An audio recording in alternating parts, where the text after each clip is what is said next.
All right, guys, welcome back to the Discovering Eden podcast. My name's Brandon, And I'm Jonathan. and we're back We're here. again. Hope you guys all had a great Easter. I did. I caught the Easter bunny. Oh man, Yeah. I had unlimited jelly beans. oh I thought you were gonna say Reese's peanut butter eggs. No. No. And I don't even like jelly beans, so he's probably going to be free in the next week. As long as it's not Cadbury's, right? Ugh. Cadbury. I'd rather have a jelly bean than a Cadbury. Cadbury eggs are an abomination.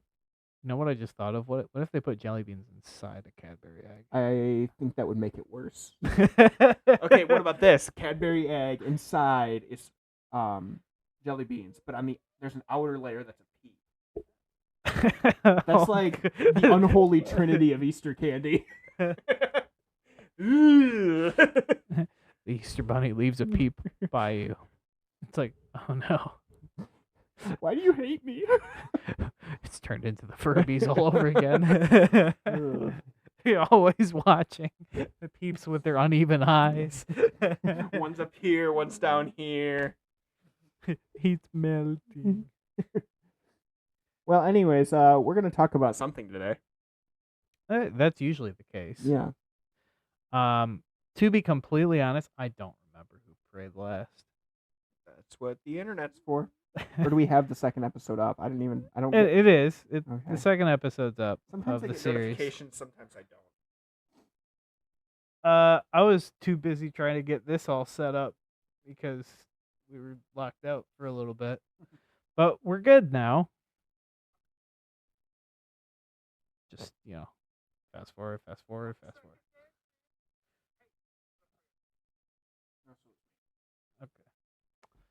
Okay. Well, we got that sorted. We did. Live. Uncomfortably. All right. Let's get into it. Yeah? Yeah, are we ready? Yeah. Okay, let's go. Yeah. Ooh, woohoo.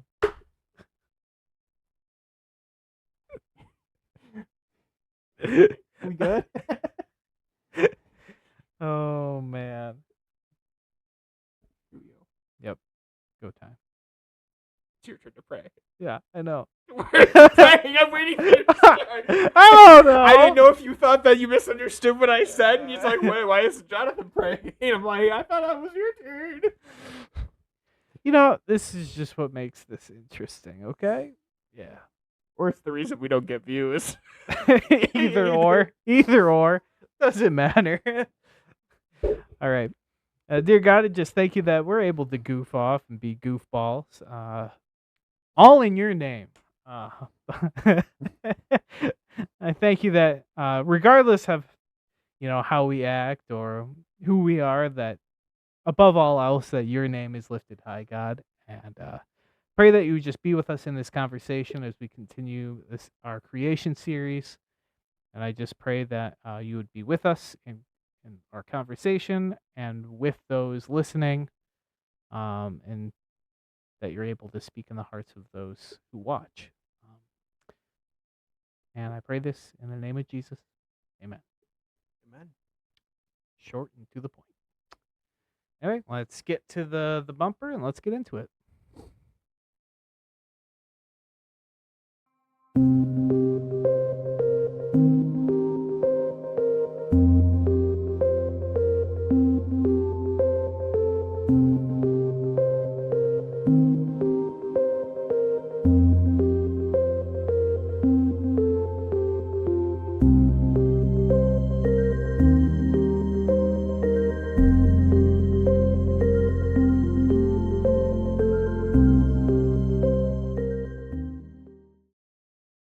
All right, we're back. So, ACD. Sorry, never mind. I'm not gonna make that joke. no. I was gonna crack a joke, and I'm like, no, we gotta get down to business. Let's get down to business. Disney's The House of Mouse is gonna come after us now. Anyway, let's get a little recap of kind of what we're walking through in Genesis 1. So we are on the third day of creation, and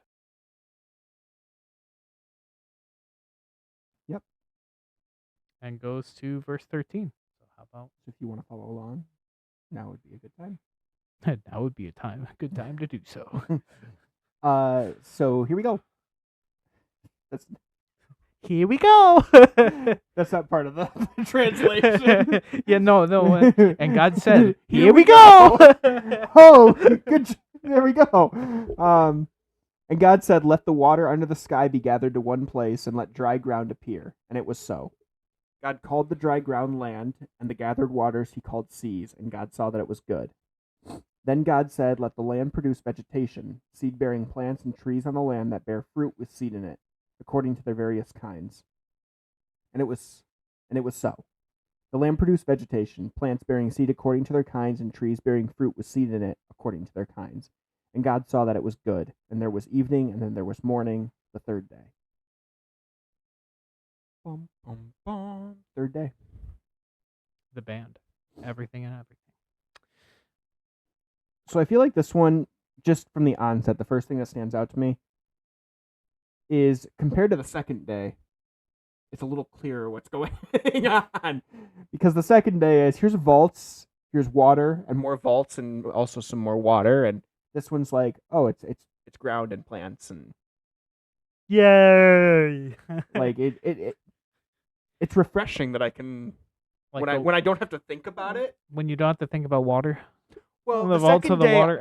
The crazy part is the second day I never really thought that much about it until I was told I had to think about it on this podcast, and then I couldn't really understand what they were trying to say because there's just a lot of words. This one, even if I had to think about it, I feel like it's pretty just cut and dry. Like, this is what it is. Like, Wet and dry, really. yeah. And that's my 2 cents. and I guess giving a little brief intro into what we'll do later in this series is we're gonna jump into, so basically we're doing a dry run right now of kind of walking through what the first 11 chapters of Genesis look like and what our first initial thoughts are. Unfortunately, I might be drawn to some of the stuff that I'm researching currently, and I'm trying so very hard to not say anything about it and just go with what my gut thing, like my gut thought Instinct. process Yeah. was beforehand, because I so badly want to say other things in the midst of some of this, but I'm trying not to. Yeah. One of those goes back into what we talked about last week with the vaults and everything, but I'm not going there because we will eventually get there.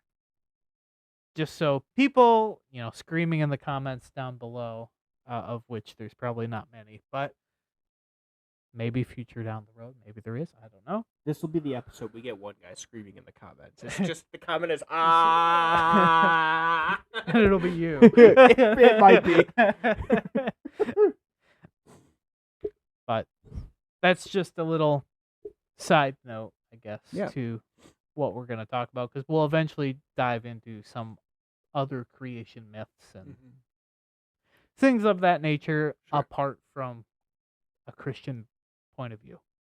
Yeah. So, I mean, I kind of gave my gut reaction. So without going into your detailed research, what is your gut reaction? Is it the same? Is it similar? I mean, it's pretty cut and dry. Yeah. Kind of like you were saying with, well, This is what it is. this water, this is the sea, and then this is the earth. and or then the ground. this is the ground, And these are plants and and trees. it was so. Yeah. It seems pretty self-explanatory. Obviously, I think of it in terms of science as well. So, kind of the beginning of life, as we know it, at least. So, as I kind of have set out in the, I guess, small group guide is what I had it as. 'Cause this little thing on the Days of Creation used to be a small group study that I created, but so has the logic and scientific, the reasoning portion of it, or the biblical interpretation, different things. Which would you like to tackle first?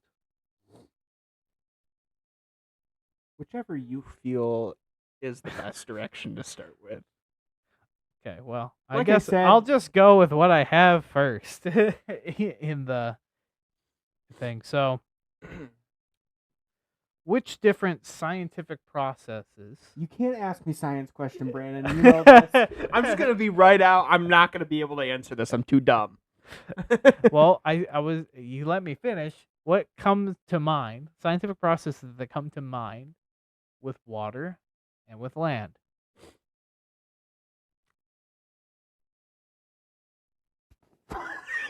I'm not good. There's several I understand things that, you could but say. my mind breaks with these kind of questions. I'm not good at this stuff. Well, the stuff I have down here is even more complicated than what I'm asking. But Maybe I should have the small group guide. you have it. Look it up on your phone. You can see the direction I'm going. You literally have the notes. And I haven't looked at them since 2 weeks ago. Like, one of the things I don't even have on here is the water cycle Yeah. as an option. Like I said, my mind breaks. I know these things. My mind just doesn't. Because I went into more of my geology background, so you're going to see plate tectonics, volcanoes, mountains, oceans, different river environments, different things like that. Especially since you have land and water at that point. Mhm. So when I think of it, I think of, okay, so with everything that was happening on the earlier days where things are made a little bit more chaotic, going back to, like, say, the Hadean period in Earth's history, geologically speaking, Mhm. where there's a lot of action happening. Sure. It has the molten core, everything like that, which means the Earth is alive and moving. Not alive in the sense of, it's living and breathing, but alive as in it's active and constantly changing. So you get that with the volcanoes. You see that come to the surface, and after there's a separation of here's the water, here's land, things are starting to break surface. Land is starting to form. So you think of Hawaii, for example, where underwater volcanoes, boom, Hawaii. Obviously, that's a hot spot, and I'm not going to get into that much detail, but that's kind of the idea, the picture I get Sure. when thinking of, this day of creation. I think of, island genesis, the start of a new island. Sure. And what typically is, associated with volcanic, like volcanic soil, whatever it is a lot of fertility, new life that you see come out of it.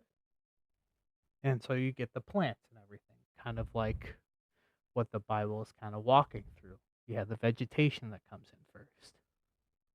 'Cause it's not talking about animals yet. It's all vegetation.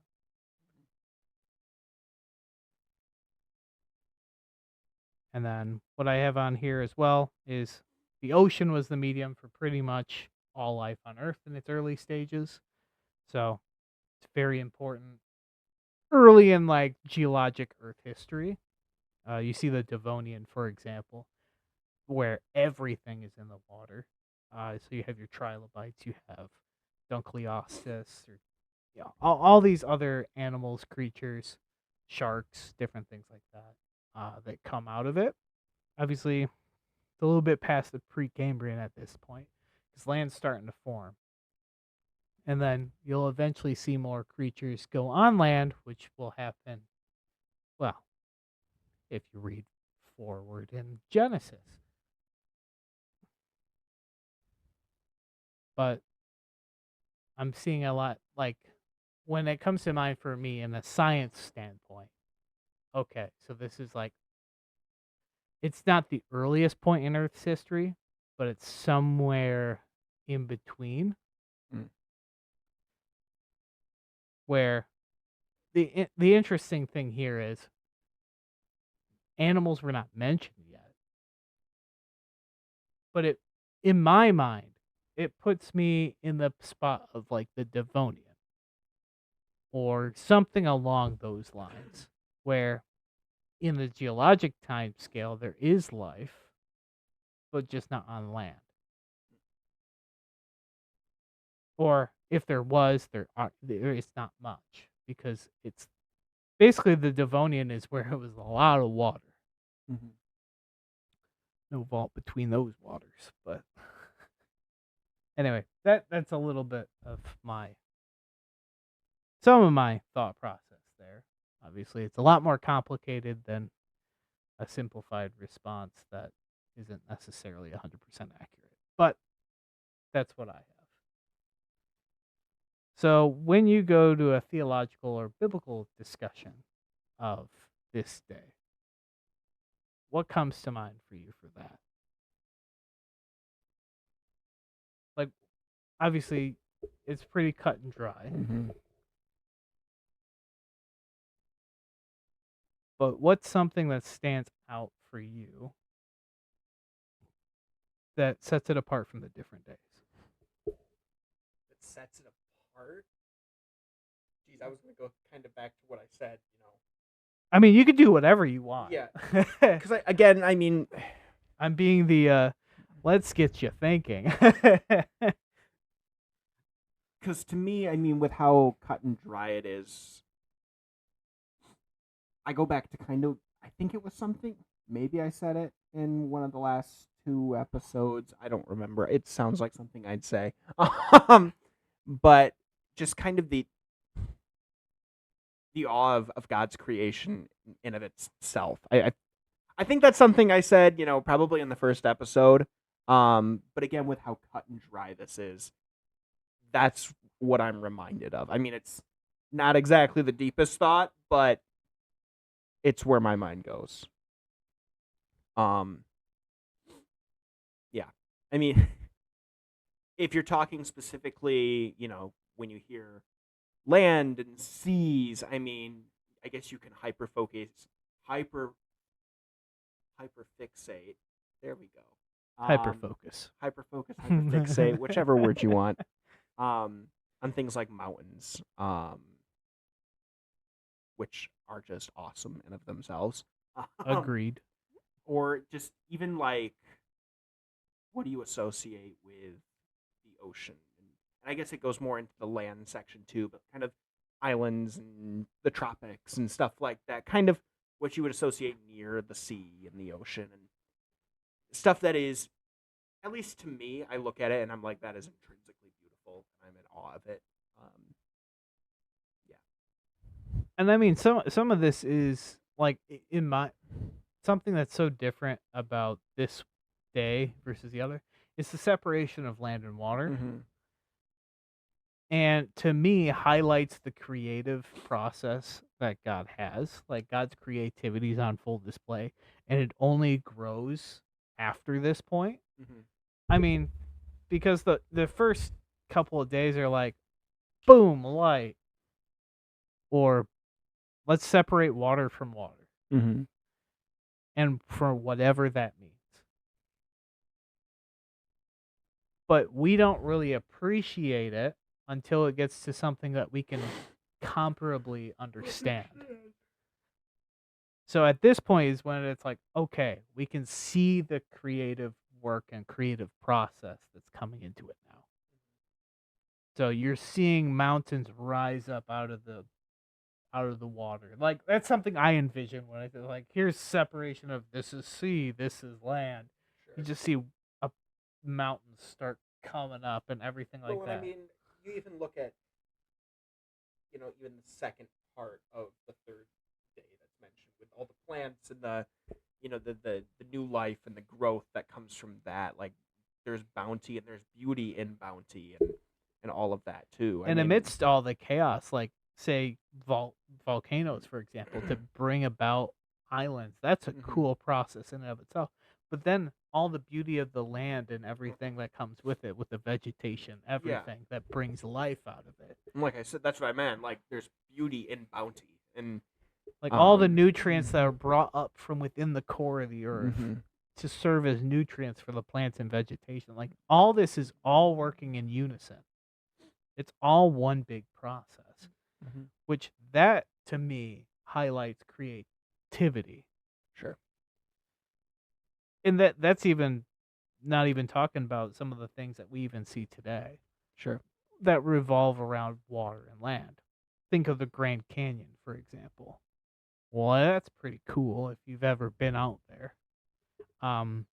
Actually, initially, this series was going to be recorded in the Grand Canyon.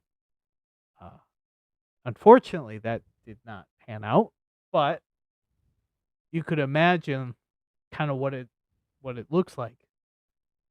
Just look up pictures, different things like that. You can see how beautiful it is, and it's pretty simple. It's water and land. That's it. Obviously, it's a little bit more complicated than that, but that's what it is. As well, glacial isostatic rebound in there as well, but I digress. Some earthquakes, maybe. Geologist me, but or you even have the water cycle, for example, because we already had like the initial kind of triggers of weather, although at this point in the book of Genesis, the sun, the moon, and the stars aren't there yet. But these processes can still happen because they're triggered by, say, volcanoes and earthquakes and different things like that. So the water cycle doesn't work exactly the same, but Earth has an atmosphere. There's water split between water and water.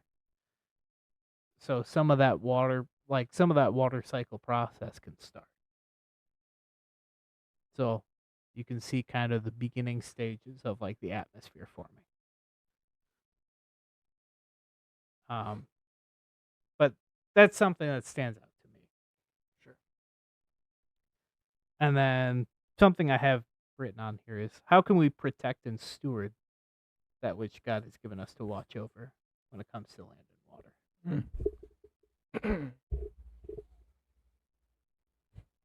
I mean, you get into the whole conversation of like Conservation and I think it's unfortunate that has even become a conversation that's become so political, and I'm not going to get into that, but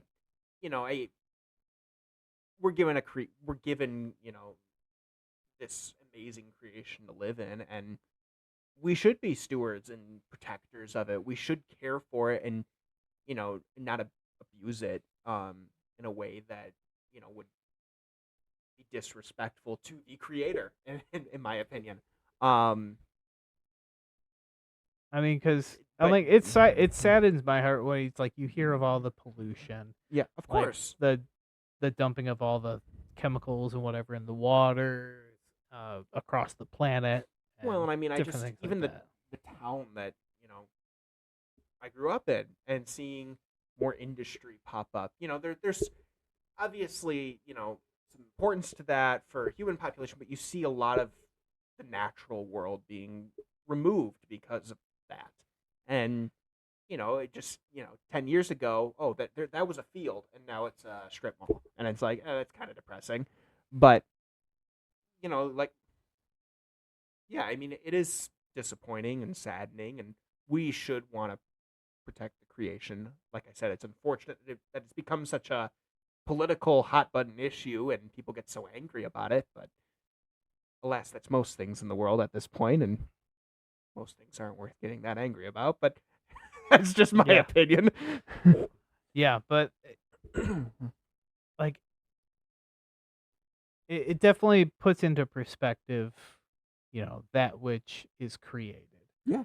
And so often I think people like can understand that, oh yeah, like the super intricate organisms that are like humans and everything, like they're so fine detailed that it's like it's hard to like think of it in terms of, oh, it just came out of some primordial soup. I mean, some people believe that. Nom nom nom nom nom. To me, I don't really see that Sure. as a possibility, just because, well, the odds aren't in that favor. Mhm. Like to me, that definitely screams creation, Mm-hmm. like intricately created. But so often I think we don't think of the things that aren't like animals or different things like that. Plants we can see to some extent, but what about the land? Mm. Like the artistry in the land and different things like that. Like I'm a guy that likes the mountains, so maybe I'm biased. Well, you're a geology. You were a geology major, so you like rocks. I think they're pretty cool. Yeah. Or pretty nice. GNEISS. If you know, you know. But yeah. And feel free to chime in. About rocks? Well, about whatever. I mean, rock formations are pretty cool sometimes. No, but I think building off of just the complexity of creation and kind of going back into the, the argument for the primordial soup, that people often throw around. It's another thing that I think was mentioned early on. But I don't know. I look at the world around me and I can't rationalize it not being created by a creator with a specific design and purpose just because of how everything works, how everything is so intricately designed and connected. And to me, to disregard that would require a whole lot of luck and random chance. And statistically, is it a possibility? Yeah, but is it reasonable? Probably not. So I just you have a better odds of finding a shiny Pokemon like well, back to back, and that's my point, right? Like odds. the odds just it's not reasonable. And so when you talk about taking a leap of faith, why not lessen how far you're jumping? And to me, seeing everything with a that it was created with a purpose by a creator who had a purpose, that makes the leap much smaller. Yeah, and that's something I think not a whole lot of people think about. No. Where just as it takes faith to believe in a God, it also takes faith to believe in the primordial soup. Oh, wow. To put it simply, yeah. Yeah. But yes, and that's a very simple way of putting it, but to put your faith in something else, whatever that is, wherever you think. Belief in an idea, belief in a concept. Sure. I mean, again, it kind of boils down to worldview. And yes, we may be slightly biased. And what I mean by slightly, I mean very. Because we both grew up in Christian homes. So we both kind of already have the bent in that general direction of a divine creator. And I recognize that that's not everybody. That's not even everybody watching this video. And I want to try to be as transparent as possible. Sure. Trying to be as open as I can. Trying to be putting myself in a position where I can talk about both sides of an issue or both sides of a point of view without being biased. And unfortunately, that's just not how things work because you're always going to naturally have a bias one way or another. Mm-hmm. But I'm hoping, especially as we go through this series, that it'll show that, we can look at things in more of a full picture. Mm-hmm. And that's something that I know for me, I always want to look at in terms of anything I'm researching, anything I'm looking at. I want to know the full picture. Let me get a bigger scope on what everything is and how it works and what it looks like. Yeah. And that goes to anything we read in the Bible as well. Like for me, I'm context. I want to know the ins and outs, everything. I'm very much a guy that goes way into the weeds sometimes. Sure. And that could be a good thing and a bad thing. But I don't ever want to try to take things out of context because it's never my intention to do so. Mm-hmm. So fair warning for future episodes. If things are taken out of context, I definitely don't mean it. I try to keep them within context. And if he does mean it, then well, Oop. Maybe it's me being funny. I don't know. who knows? Anything else regarding day 3? Well, I didn't really have much else on the This list. this is a here. very, it feels straightforward. It's just it is pretty straightforward. but I was reading ahead a little bit to day 4, which I know isn't this episode, but I think that one's going to be a little more interesting. Yeah, because There's well, not reading ahead in your guide, but just the verses themselves. Okay. There's already things that were standing out to me, so that'll be a little more, yeah, a I little deeper, I think. definitely have a little bit more stuff Sure. in the next one. Although, now that I realize it, I have pictures in my notes here, except I don't have pictures on the on the recording device. So I guess look them up for next week. But Be prepared. Be prepared. Okay. but unless you have anything else, I think that will probably wrap day 3 up. Yeah, I'd say that's probably a good point to end because I don't want to try to drag anything else out. Sure. Yeah, very cut and dry. Regardless, hope you enjoyed this episode and this discussion. And we'll see you next week for day 4. Day 4. Boom, boom, boom. All right. Toodles. See ya.